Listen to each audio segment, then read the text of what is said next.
Now I'm going to show you how to mix up some background colour. We want to define the edges up here with the first layer. We'll do it in 2 layers. So the first thing we'll do is pick up a nice thick lump of Indanthering blue. So yes, you can see that on here. So there's Indanthering blue. I'll get another brush load of that and put it there. So what do I have to do to turn Indanthering blue into a neutral complementary opposite is orange of blue. And we've got a yellow and a red that we're using, so that's how we'll get our complementary opposite. So I'm going to leave my brush here and I'm going to use a different brush to pick up those other colours, just a small brush. I'm going to put a nice lump of,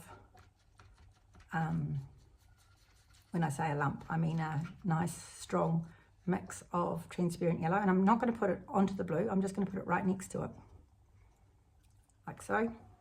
You can even squeeze your brush and drip it off. If you want to, then clean your fingers. So I'm going to pull that colour in, and that's made it go green, which is expected. So I've got a beautiful dark green, I'll show you. There. I think it probably could do with a little bit more yellow. I've still got a clean brush from the yellow, so I'll put a little bit more yellow in, put it to the side, keep my brush clean, and pull it in. So now I've got green. Now we know that the complementary opposite of green is red. So if we want to turn it neutral, then we add red. So here's our quinacridone red. I'm just going to put a bit to the side. Quite a powerful colour. A bit more. Put it over here where there's a little clean area. Still too green. Still got a clean red brush, so I'll pick up some more red.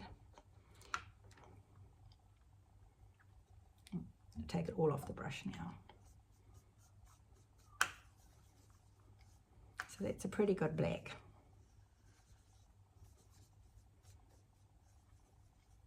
That's if you want black. Personally, I think it would be nice a bit bluer. So there's pretty close to a black. So what I'll do is I'll make another puddle over here of the blue.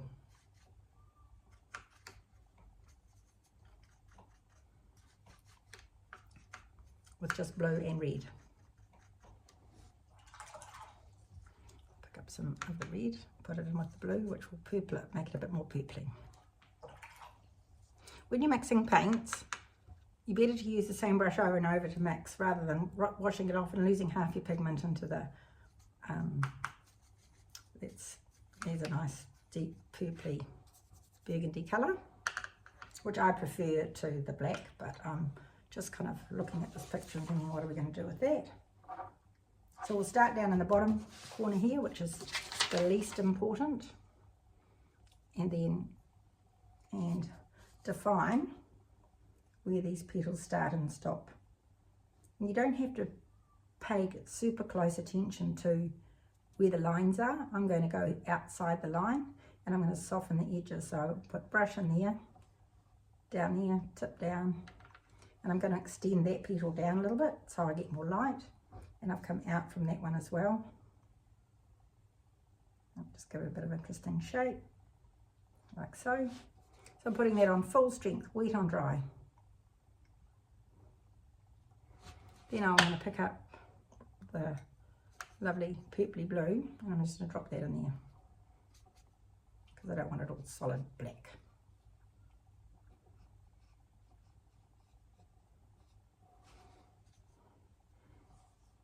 So I might even get away with a single layer on this, we'll see.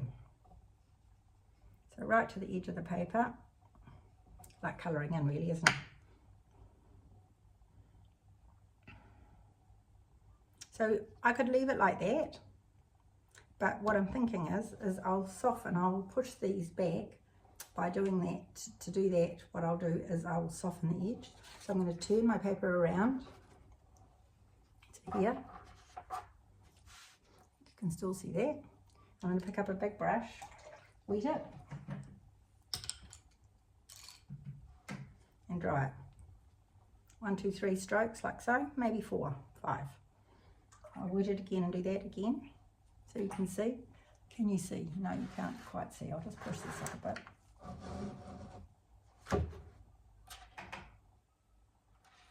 Now you can see. So with a wet brush, dipped in the water, little flick, not wiping it off on the edge of the bucket, like so. 1, 2, 3 I did there. Let's see what happens.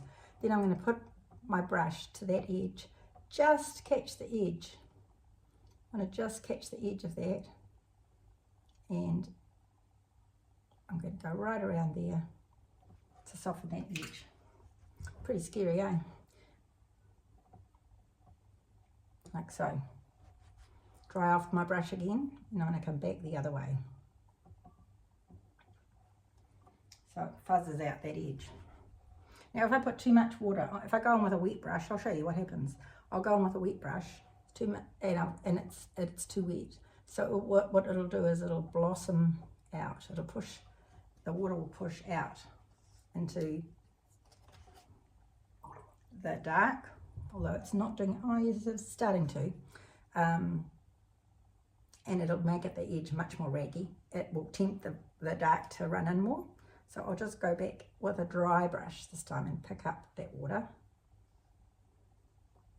Use a big brush like this, you've got plenty of time. I'm just going to leave that like that. I'll leave that sharp for now, but I'll soften it later once it's dry.